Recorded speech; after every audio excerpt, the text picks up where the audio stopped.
Ashley is our host tonight, and she's having a few little technical difficulties, but we're going to do a quick little breathing exercise. We're going to take 2 minutes to do this, and I'll set the timer. And what we're doing here is we're breathing, we're stopping, we're taking a pause to just ask ourselves, what am I feeling right now? What maybe 1 to 3 words describe my current state of being? And just observing. We're not judging, we're not trying to fix anything, we're just noting where we're at and acknowledging that. And as we, think about how we're feeling and moving that into this art project, kind of ask yourself as well, now that I've gathered this information about how I'm feeling, how can I, express that tonight? What do I want to project onto the paper? So go ahead and get comfortable. There's no right or wrong way to do this. I personally, like to breathe in through my nose and out through my nose. A lot of people like to breathe in through the nose and then kind of let out a sigh through the mouth. You do what feels right to you, whatever brings you inward. Whatever connects you to your breath, to your heartbeat. Also, another good technique is to put your hand on your heart or a hand on your belly to ensure that you're breathing deeply all the way down and fully. Dropping the shoulders.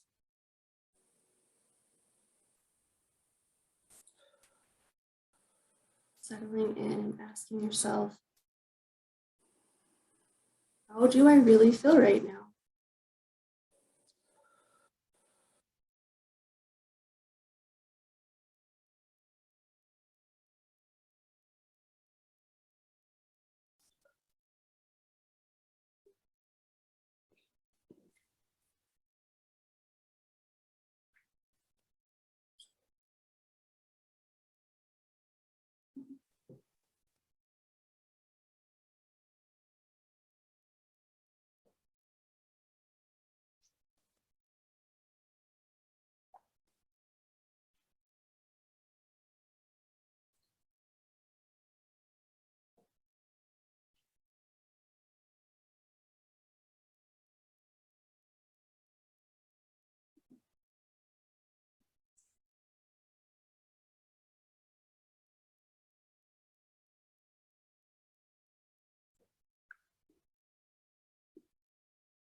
All right, let's slowly come back to this virtual room, this space that we've created for each other.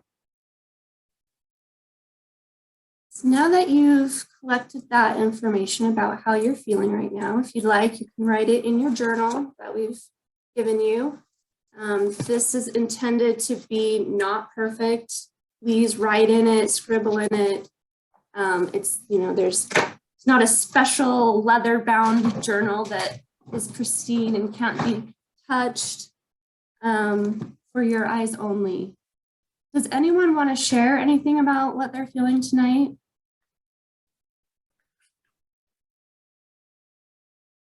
Okay, Ashley, why don't you just take it away? If you're feeling set up now. All right. Well, I moved rooms, so I hope that helps my internet. So I'm going to start with showing you guys the one that I created last year. So this was part of the calendar project, and I wanted to do something else. I actually saw this on TikTok. Someone showed it as a way to get out of the creative block. And so this is how mine turned out. And I'm going to walk you through the process of it. There's really only 2 steps for it. It's to do watercolor on the page.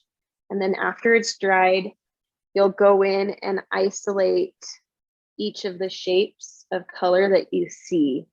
So I started from big shapes and moved to small. And so kind of my bigger ones, I started with a thick Sharpie. And after I did that, I started to see tinier little shapes kind of come out of the page. And that's essentially the steps. There's not really a limitation on colors or watercolor techniques. I thought it'd be kind of fun to show you guys some watercolor techniques that might be fun to try. And let's see, what else do I need?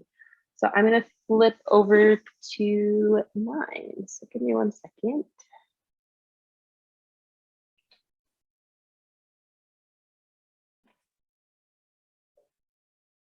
Okay.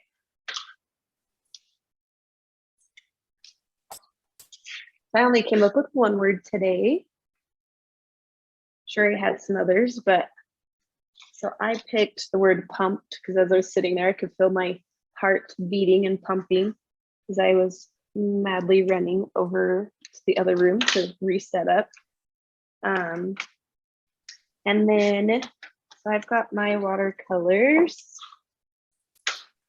and I am kind of feeling like a magenta color. And so I'm going to get some of that. Now with this, you can vary how much water you have included. So the more water you have, the lighter your watercolors are going to be. If you get more color in there, less water, more paint, it'll go darker. So with this, you just kind of lay out paint however you want to do it. But some techniques that I wanted to show you is you can use table salt and sprinkle it on there. Make sure you have enough water that it'll actually activate the salt. This does take a while to dry, but it'll create these almost like little star bursts. You can also use like rubbing alcohol to create some different effects. Ooh,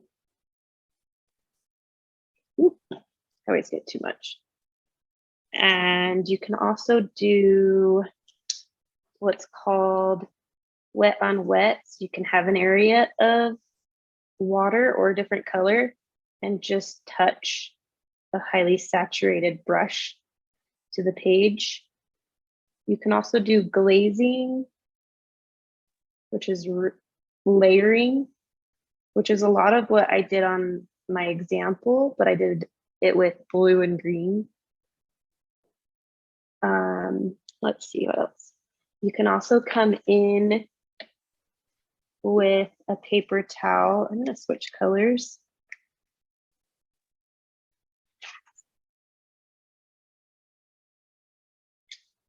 And kind of pick up, I kind of like to crinkle it into a big crinkly mess. And you can pick up little areas. You can also take a plastic bag and lay it on top of your wet watercolors, and it will create really interesting shapes, but that takes a super long time to dry. So that's just like a bunch of the watercolor techniques. There's way more, but those ones I feel like are pretty fun to play around with. So that's step 1, is just get some color on the page. There's no right way or wrong way. You could even splatter it on if you wanted, however you want to do it. Do we have any questions at this point?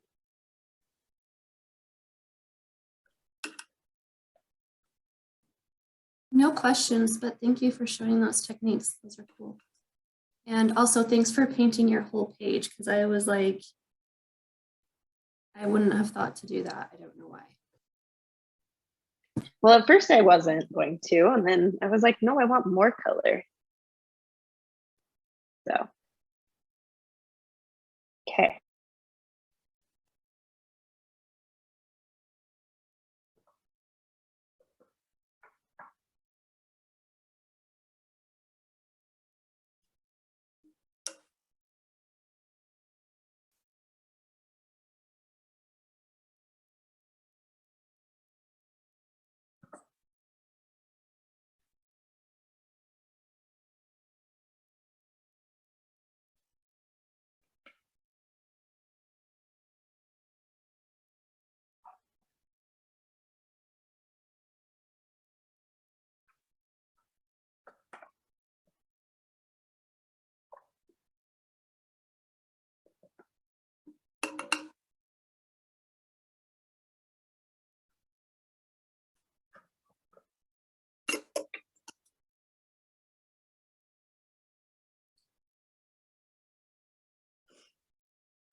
All right, so I've got some dry spots that I'm going to show the next step on.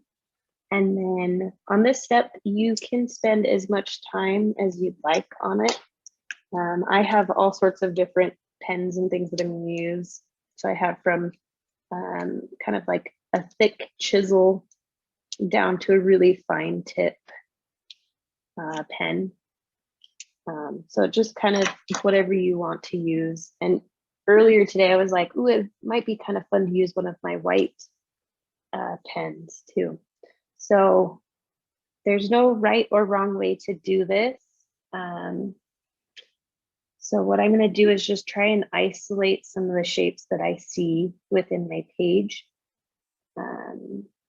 So any change in color or value from light to dark, and I'm just going to outline it.